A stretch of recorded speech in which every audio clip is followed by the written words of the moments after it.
Sveiki, sveiki!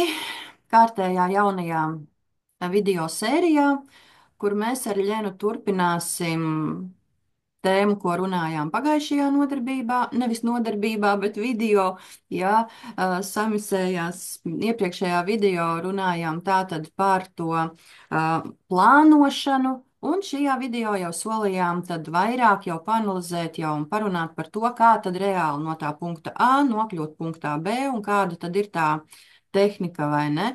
Un tāpēc man būtu ļoti interesanti zināt, nu, es zinu, kā tas ir no digitālā mārketinga viedokļa, bet man ir ļoti interesanti uzzināt, kā tas notiek Duolife sakarā. Tad, ja mēs izvēlamies Duolife kā biznesu, jā, tā tad kā mums saprast, kur mēs esam, ko mēs mākam jau un ko mēs pa soļiem tad tālāk gribam, nākamos lielos mērķus. Lūdzu, Ļena. Sveika, Sandra! Jā, es jau pirmkārt pati ar ļoti lielu interesi gaidīju šo tikšanos, jo, kā tā arī minēja, tīkla mārketingā, jā, ir viens stāsts digitālajā mārketingā, cits stāsts ir arī metodes daudziem zināmas, jā, bet man ļoti patīk arī tas variants, kas mums ar tevi veidojas šobrīd, ka mēs tā mēģinam sapīt šīs dažas jomas kopā, jo, kā es saku, vienmēr jūs esat savā jomā speciālists. Ja ir arī citi cilvēki savā jomā speciālisti un veidojot šādu kopējo sadarbību, sanāk vislabākais rezultāts. Bet tad atgriežoties pie tā jautājuma, pie tā, kā nokļūt no punkta A līdz punkta B, manuprāt, tīkla mārketingā pirmais moments vispār apzināties, kur tu esi, kas ir tavs punkts A.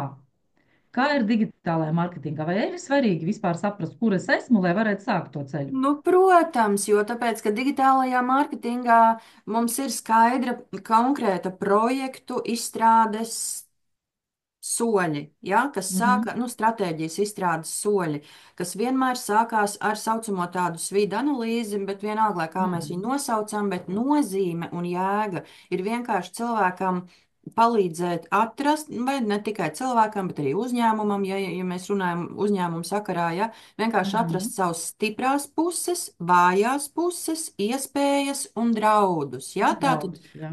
sarakstam visu uz papīra, ko mēs Mhm. varam pastiprināt, jā, ko mēs atkal varam, nu, tāda, ka, nu, tātad svīda analīze, tas ir kā pamats digitālā mārketingā. Vai kaut kas līdzīgs ir tīkla mārketingā?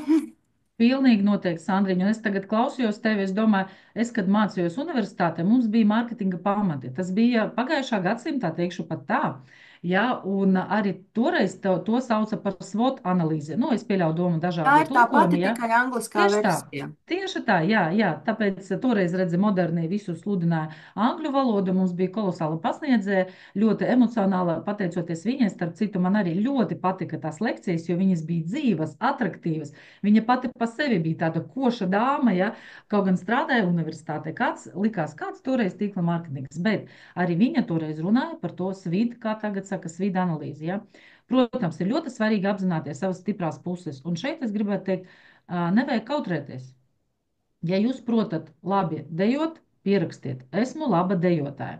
Ja jūs peldat, ja jūs ēst gatavojat, ja jūs lieliski, pieņemsim, tiekat galā ar bērniem, ja jums patīk makšķerēšana, nu es tagad tā mēģinu caur sevi arī izlaist, ja, droši uzrakstiet to, jo tas jūsu ikdienas darbības, jums liekas ikdienas darbības. Bet paskatieties uz to, uz sevi, kā no stiprās puses, kā uz cilvēku, kurš kaut ko zina. Katrs no jums kaut ko zina. Katram ir stiprās puses. Bet tu man noteikti piekritīsi, Sandriņ, ka bieži vien mums jau tās vājās puses, ja vājais tur slikti dejoju, es tur knapi māku peldēt, es tur man bail no augstuma, ja kaut kā mēs nonākam pie tā, ko mēs nemākam darīt. Kā ir digitālajā mārketingā? Jā, un piemēram, kā es parasti arī stāstu un skaidroju ja, cilvēkiem, cik svarīgi ir vienkārši nevis bēgt no tām savām vājām pusēm, bet viņas piefiksēt, bet nevis kā neticību sev, ja, bet tā tad, nu, piemēram, kādas varētu būt stiprās puses, ja es gribētu sevi, vai ne, tur, piemēram, manas stiprās Mhm, puses, tur, teiksim, pieredze digitālā mārketingā, ja, tur, nu, un vēl daudz dažādas lietas, nu, mhm. visu, ko es pa sevīm godīgi uzrakstu, ja, kas man ir, nu, ko es uzskatu kā spēcīgās puses, kā mīnusi, kas varētu būt. Ja? Uh, bieži iesāku, aizdegos ar kaut ko, ja, un nepabeidzu līdz galam, piemēram. Nu, Mhm. viena, Mhm. ja, nu, Mhm. fakts, nu, ir tāda lieta man, ja. Jā. Tad pie iespējām parasti uzreiz mēģinām pārvērst tos mīnusus plusos. Ko es varu darīt, kā strādāt Mhm. ar to savu vājo pusi, tā tad iespējams vairāk veikt, piemēram, laiku plānošanai, jā, struktūrētām darbībām, meklēt atbalstu, izvēlēties būt vidē, kas man atbalsta, ja, jo es zinu, ka es viena pati varu kaut kur, gribās krieviski minēt vārdu, vienkārši sliņāķi kaut kur, jā, Jā. Nu, mēs sapratām, notīties, jā. nost, vai ne? Notīties, jā. Mhm. Jā, vai ne? Tā kā, nu, un arī, protams, riska. Jā, faktori, jeb kādi Mhm. varētu būt draudi, jā, atkal, nu, kādi varētu būt draudi, ka vienkārši, nu, jā, nu, nezinu, piemēram, cilvēki citi pārtrauc, jā, iet šo ceļu, ko mēs esam uzsākuši kopā. Jā. Vai tas ir iemesls, lai Mhm. es pārtrauktu darīt to, kas man ir svarīgi? Tad Mhm. jau atkal ir jau nākamais moments, ka forši, ja mēs šo svidu analīzi, jeb SWOT analīzi, vienalga kā saucam, esam godīgi katrs veikuši, tad pēc tam ir svarīgi atkal uzzīmēt to punktu B, kur tad mēs gribam nokļūt. Jo skaidrs, ka ja mēs esam tagad punktā A ar visu to, kas mums ir tagad apkārt, ja?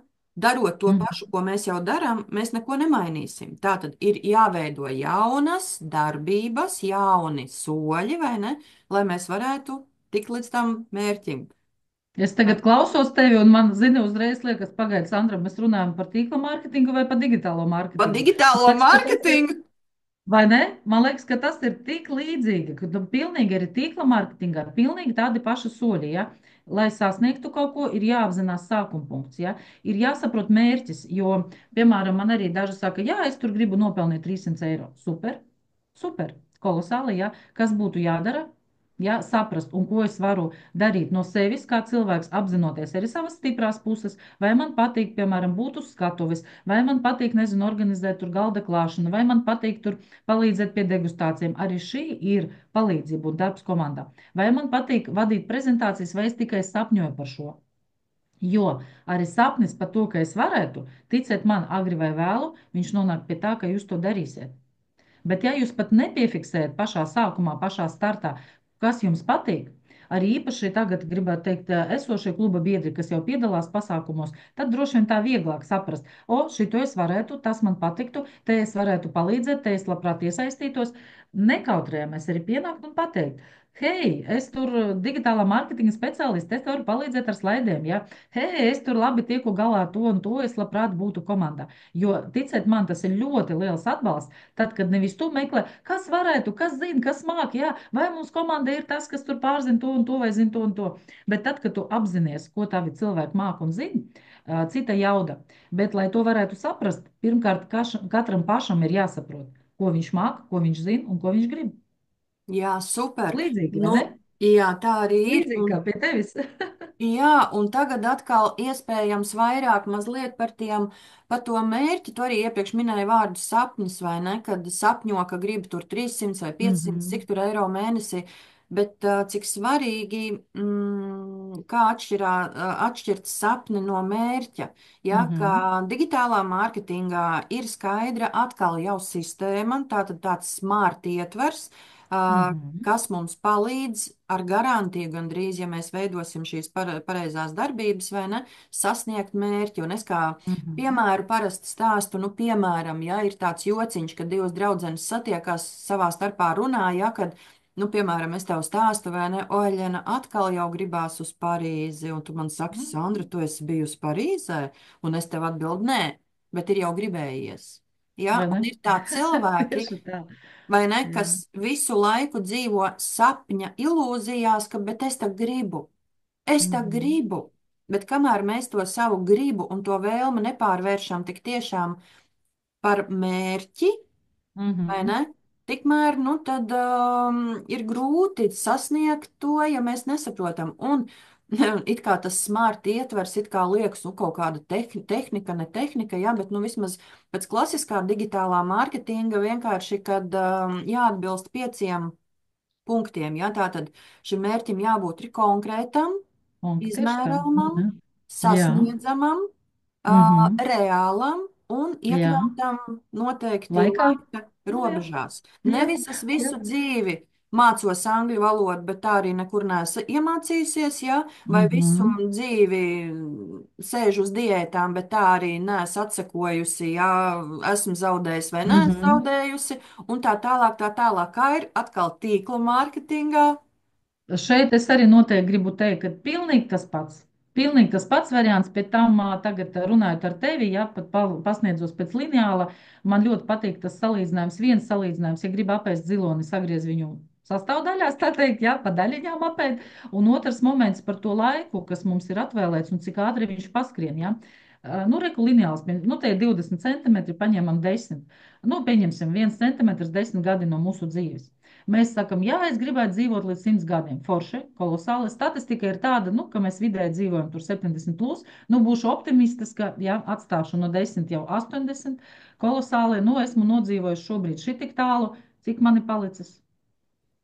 Ja? Man ļoti patīk šis salīdzinājums, tāpēc, kad mēs sniedzoties pēc kaut kā nesasniedzāmā, mēs nevienmēr piefiksējam, ka tā dzīve paiet. Un bieži vien viņi paiet garām, ja mēs neiekāpjam konkrētā vagonā un nebraucam uz savu mērķi. Ja. Pie tam tas produktīvais laiks, draugi mīļie, nu, jāatzīst, ka viņš jau ir tomēr palicis netik produktīvs, ja, kas mums ir palicis pāri. Līdz ar to arī šeit, nu, tāda dziļa doma patiesībā ļoti vienkārši stāsts. Ja stāsta par lineālu, dažādi viņu zīmē, statistika, nodzīvotais un cik ir palicis. Gribētos jau daudz, ja? Tāpēc arī šeit tur runā mērķim jābūt konkrētam. Tad konkrēti gada laikā es gribu sasniegt konkrētu statusu, piemēram, ja mēs runājam par tīkla mārketingu. Lai zinātu konkrētu statusu, ir jāzina, kā tu domā, kas. Nu, kā, ko es, lai sasniegtu konkrētu statusu, ir jābūt regulārām darbībām. Super, bet lai sasniegtu konkrētu statusu, vispār ir vērts zināt, kādi statusi ir komandā. Nu, protams, nu, tas Vai ir ne? tāds jautājums ar āķīti, jā, kā Jā, uzsildīt jā, zupu mikroviļņu krāsnī no sākuma, jā, jāiebāž rozetē štepseļu tieši tā, tā vai ne? rozetīti, jā, lai vispār pieslēgt viņu būtu pie, Ieslēgtu mikrofonu, jā. jā, jā, jā. Bet šeit, ka man bieži vien saka, jā, es tur gribu to, bet tev ir jāsaprot, es vedu pie tā, ka ļoti labi zināt arī mārketinga plānu, vismaz pamatus. Ja tu zini, ka es gribu 300 eiro, būtu loģiski droši vien, lai tu zinātu, pie kura statusa tos 300 eiro var dabūt. Attiecīgi, ja tu zini, kad ir statusi dažādi, tad būtu forši, pieļauju domu, zināt, kā viņus var sasniegt, kādas darbības, kā tu minēji, ja, kādas darbības būtu jāizdara. Konkrētas darbības, konkrētā laikā, kas noved pie noteikta rezultāta. Vai ne? Mhm. Un, protams, termiņš. Jā, jo tad, kad saka, nu, gribu tur notievēt tuvākajā laikā. Nu, bieži vien, kā es zinu, tas īsti nestrādā, bet, ja man ir klases biedru salidojums pēc 2 mēnešiem, nu, tad es zinu, ka pēc 2 mēnešiem, jā, apmēram, bišķi jāsavācās un jāizdarās, jā, tieši, un tad tu dari, jo tev ir mērķis, tev ir Jā. laiks un konkrēta rīcība, vai ne? Jā, un man ļoti patika tieši šis te salīdzinājums atkal jau ar to lineālu vai ne par to laiku, cik ir ļoti bezgalīgi svarīgi sākt veikt apzinātas darbības, nospraust savus mērķus un uzdrošināties tik tiešām ne tikai sapņot, bet nospraust Jā, tos kā mērķus ar konkrētiem termiņiem, ja, un tad, kad bieži vien, jā, cilvēki nesaprot to, kāds tad īsti ir tas atbalsta plus no mentora, ja, augstāk stāvošā līdera, ka viņš jau ne jau tev liek darīt kaut ko, bet viņš tev palīdz. Tad, kad tu pasaki, jā, es gribu to un to, ka viņš tev, nu, kā tev tur iet ar to, cik tālu tu tieši tā. tur esi, vai ne? Un kad ir Jā, tas regulārais atbalsts, nevelti, piemēram, arī, nu, vai tad mēs nezinām, kā būtu pareizi ēst. Nu, ir zinām. internetā informācija, ir Ja? pilns, vai ne, ar receptēm, ar visu kaut ko, kāpēc mēs ejam uz visādiem tieviešanas maratoniem vai vēl kaut kur, jā, tāpēc, kad atbalsts, struktūra, Mhm. konkrēta motivācija papildus, ar citu motivāciju mums arī būs noteikti, um, Viena no noteikti tēmām, jā. svarīga Mhm. tēma, vai ne, kas ir bezgalīgi svarīga, kā pašam saglabāt motivāciju sev un arī iedvesmot citus, vai ne, bet jā, tā kā. Jā, ļoti to arī tādu foršu tēmu pacēla. Starp citu, mums arī Duolife kluba biedru starpā, Duolife klubā ir arī grupa, kas ir virzīta uz svara zaudēšanu. Jā, Shape Code viņi saucās. Telegram kanālā var atrast vai pajautāt savam sponsoram, piemēram. Jā. Mēs tur esam diezgan daudz cilvēki un ļoti labi rezultāti, kam 4, kam 5 kg nost, kam varbūt pusotrs, jā, bet arī tas ir mīnusā, nevis plusā. Ja, tā kā tur arī ir atbalsts, ir informatīvs materiāls katru dienu noteiktā laikā, pulkstens 9. tu vari iet un palasīt, ja, un paskatīties, kas tas šoreiz, un atkal motivēt, atkal paņemt kādu recepti. Tā kā es tā jau vairāk klausos par digitālo un tīkla mārketingu, man liekas, nu, tik līdzīgi, ja, un arī to pašu smart metodi, ko tu runāji, tāpat arī tīkla mārketingā, jā, ļoti ir svarīgi, lai ir konkrēti, lai ir izmērāmi, nenoliedzami, lai ir sasniedzams, nevis kaut kāds mistisks sapnis, ja. Protams, lai tas ir kaut kas reāls, un arī laiks, termiņš, ja, kurā tu gribi to sasniegt. Un šeit arī ļoti būtisks moments, ko tu minēji, arī atbalsts. Jo, lai tu nezaudētu laiku un nesēdētu ilgi, neskatītos, kā strādā mūsu programma, ja, mūsu internetu veikals, ir video, kā strādāt ar ofisu, ir augstāk stāvoši cilvēki, kas tev var palīdzēt, ievirzīt, pabīdīt to galvu, ja, lai tas posmiņš, kas mums ir, lai viņš ir maksimāli produktīvs. Es, starp citu, kādu laiku atpakaļ, tad, kad es sapratu, ka es jau strādāju profesijā 25 gadus, es tā ļoti padomāju par to, ka tā, bet līdz pensijai man vēl 20. Un man likās, ka tas ir šausmas, ka tas ir briesmas, ka tas ir vienkārši kaut kas traks un nereāls. Un es pavadu savus gadus strādājot priekš onkuļa, priekš sveša onkuļa, lai cik labs viņš būtu. Kā man priekšnieks smējās, ja 3 sievas nomainījās grāmatvedi vienu un tā pati ar visiem saviem 3 dekrētiem. Ja? Bet tas, kad es nodzīvoju jau tik daudz, un man liekas, tik daudz jau strādāju, un vēl cik daudz man ir jāstrādā, lai pēc tam baudītu, varbūt, kaut gan man gribās teikt, kā finanšu cilvēkam, ar lielu varbūt zīme, ja, baudīt pensiju. Tāpēc arī tīkla mārketings priekš manis viens no tādiem drošības pilvēniem, ko es ļoti reāli izskatu, ka ļoti lielu un reālu iespēju nodrošināt sev vecumdienas. Kā ir ar tevi? Kolosāli. Kolosāli, Ļena, jā, jo tāpēc, kad paskaties, jā, kad atkal kā man jau raisījās jau atkal domas jau par nākamo tēmu, ko mēs atkal jau padziļinātāk varētu izrunāt par lēmuma pieņemšanu, ka viss sākas ar lēmuma pieņemšanu, jā, tā Mhm. tad. Tad, kad tu, jā, nu, visas iepriekšējās sarunas arī ir vērtīgas, protams, jā, bet cik svarīgi paskatīties un spērt to pirmo soli, pieņemt lēmumu, sākt darīt, Mhm. izvēlēties, vai nu pievienoties kādā, nezinu, tieviešanas maratonā vai grupā, vai spērt soli pievienoties, nezinu, 30 vai 90 dienu izaicinājumu programmā kaut Vai kādā vai staigāšanu grupā mums vai arī staigāšanas staigāšanu grupā, grupa jā, 10 vai, 000 soļu, vai jā? vienalga ko, vai pieņemt lēmumu pieteikties korī, vai pieņemt lēmumu, jā, pārtraukt kaut ko darīt, jā, vai Vai nākt uz vienkārši pasākumu, vai ne? sākums vienmēr Mhm. ir lēmuma pieņemšana, un cik tā arī bezgalīgi svarīga tēma, bet par to es tev piedāvāju jau nākamajā video parunāt, Labprāt. jo tas arī būs kā tāds moments, kas strādā divos virzienos ar mūsu Mhm. pieņemto lēmumu, un ja mēs esam pieņēmuši lēmumu šeit startēt kā biznesā un darboties, tad arī apzināties, ka arī mūsu bizness būs atkarīgs no pārējo cilvēku arī pieņemtiem lēmumiem un kā mums Tieši tā. palīdzēt viņiem, vai ne? Jā, Lena, labprāt. paldies tev Labprāt milzīgs par turpināšu šo sarunu, jā. brīnišķīgo atkal tikšanās reizi. Ar nepacietību gaidīšu jau nākamo, un es ļoti ceru, ka tas vairāk cilvēkus iesaistīs tajā, kad patiešām tīkla mārketings var būt kā bizness, ne tikai produktu lietošanai, vai ne? Pie tam Un tas biznesa, nav kas ir bubulis. mantojams, nav mazsvarīga piezīme, ja, ka šīs biznesa ir mantojams, ko es arī domāju par saviem bērniem, ko es atstāšu pēc sevis. Ja. Arī gatavu struktūru, kur maniem bērniem atliks tikai pirkt produktus sev un turpināt saņemt pasīvu ienākumu, nu, gadiem pēc 50, ja, teiksim tā, bet, nu, jebkurā gadījumā tas agri vai vēlu, tas brīdis pienāk. Tāpēc arī šeit es arī kā atbildīgs vecāks, ja, no savas puses arī rūpējos par šo pusi. Un tīkla mārketings dod man to iespēju. Superīgi. Super. Saku tev mīļi, paldies, lai jauka diena Paldies un tev! jau tad uz tikšanos jau citos video. Paldies tev! Jauku dienu un tiekamies atā!